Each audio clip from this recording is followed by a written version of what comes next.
to the valley for a minute.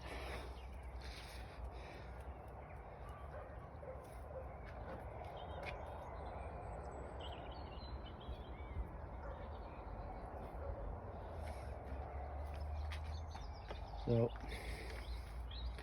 it's a beautiful evening, and I thought, seeing as I've got out of bed, I'm going to do a little bit before I lose the light completely. And for those of you who follow me, I went and gave my mate a bit of a hand, and we were digging, and it was in clay, and I talked about it at the time. I basically pulled some out the ground. Here it is. And I said I was going to make something for Johnny Gumbel's wagon. And we had I gave 3 items. People got really creative. Thought it was the Great British Throwdown or something like that. Yeah. And unfortunately, I haven't got a potter's wheel. Otherwise, me and Jane, the camera lady there, could have done the ghost scene, couldn't we? Patrick Swayze. You'd be, what's her name? What was her name? Can't remember her name now. I don't know how well I do Patrick Swayze. Unchained Melody playing away there. That'd be fun. Ah, dear me. But anyway, so I'm remembering back to my I made myself laugh, that's all that matters. I'm remembering back, actually the camera lady's having a bit of a laugh there as well. No? You haven't, no? Oh, okay. Debbie something? No, can't remember. I'm remembering back to me pottery classes when I was in school, and one of the things I used to have to do when you've been naughty in class was you'd have a big bucket full of clay there, you'd have water in it, and you have to podge it with a stick and get it all sort of mixed up and whatever. Spent quite a lot of time doing that, funny enough. Anyway, I haven't had to do it with this. This clay that I've got is just straight up the ground. It's got no impurities in it. It's as clean as a whistle. And all I've done is just soften it a little bit with a little bit of water, a tiny bit of water. And I'm rolling it out now. Like Delia Smith here.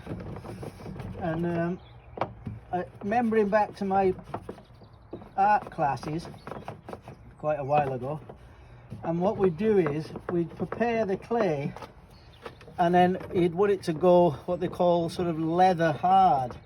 So I'm rolling these out into sort of long sausages, ready to make a sort of curled pot by hand, and for tomorrow. And I flatten one out, and then I've cut a disc out using the top of that spray can.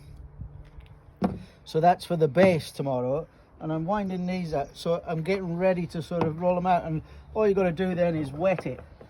And then Jane said, "Oh, that's a good idea. How are you going to fire it?" I'm thinking, well, I've got a forge, but I think that would be too much.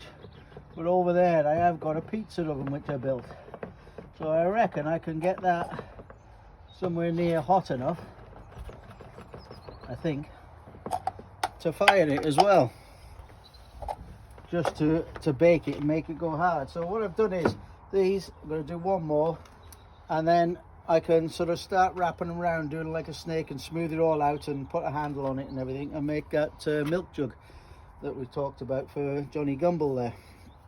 And we'll see if it fires and everything, and if it does, that'll be brilliant. Steps are here, they're done. You can get a nice side view of them as well, maybe. Move out the way.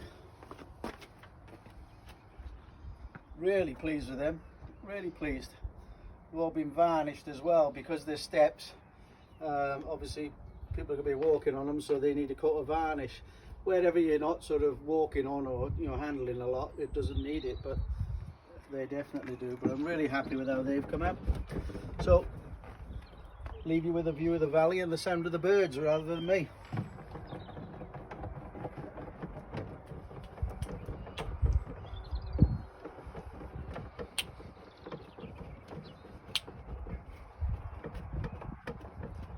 Bye bye everybody.